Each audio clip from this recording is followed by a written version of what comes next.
Ever wonder what happened to the 10 lost tribes of Israel? I mean, a whole nation that just seems to vanish into the shadows of history.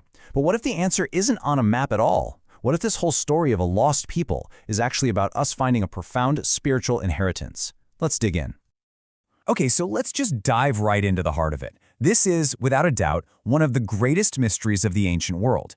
You have an entire population, that's 10 out of the 12 tribes of Israel, and they just go missing from the history books. How does that even happen, right? Well, the story starts with a very specific date. So to get to the bottom of this mystery, we've got to go back, way back, to the scene of the crime, so to speak, the exact moment they seem to disappear from the pages of history. This is the year, 722 BC. The mighty Assyrian Empire comes sweeping down and completely conquers the northern kingdom of Israel.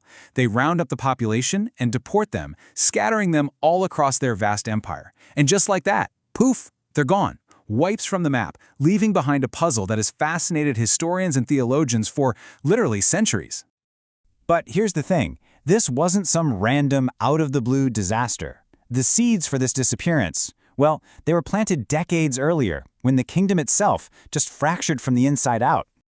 This timeline really breaks it all down for us. See, under King Solomon, you've got this one big, united kingdom, one happy family. But after he dies, it shatters. 10 tribes head north and form the kingdom of Israel, and just 2 stay in the south as Judah. So when the Assyrians invade in 722 BC, they're not just conquering a country, they're taking out the huge majority of the original family.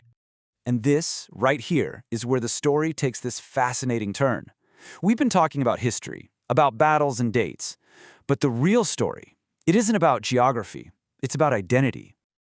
So what if the search for these lost tribes isn't about looking at old maps or digging up ancient ruins? What if it's about looking at a spiritual blueprint instead? I mean, this one question, it changes everything. It shifts our focus from a historical puzzle to a really profound revelation.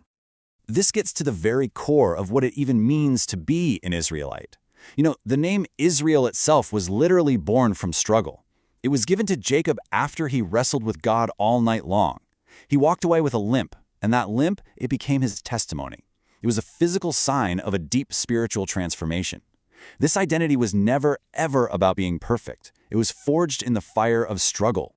And this idea of a transformed identity, well, it brings us to the most crucial piece of this entire story, this massive change known as the covenant shift. This is the key that unlocks the whole thing. The source material shows us that the very definition of who belongs in God's family undergoes this radical change. It stops being about who your parents were, about your bloodline. It becomes about the state of your heart. And check this out, this lays it out perfectly. The old identity, it was all based on bloodlines, right? A physical lineage that made you part of an ethnic nation. But the new identity, it's based on the spirit. It's about a transformed heart that creates a spiritual family.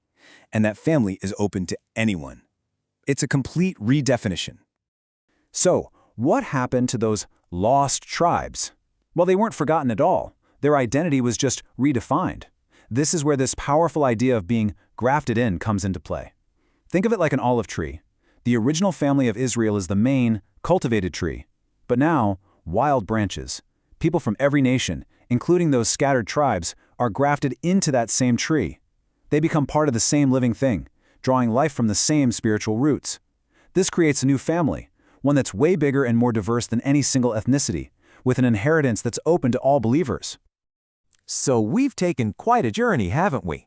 We started with a historical disappearance, and we've landed at a spiritual discovery.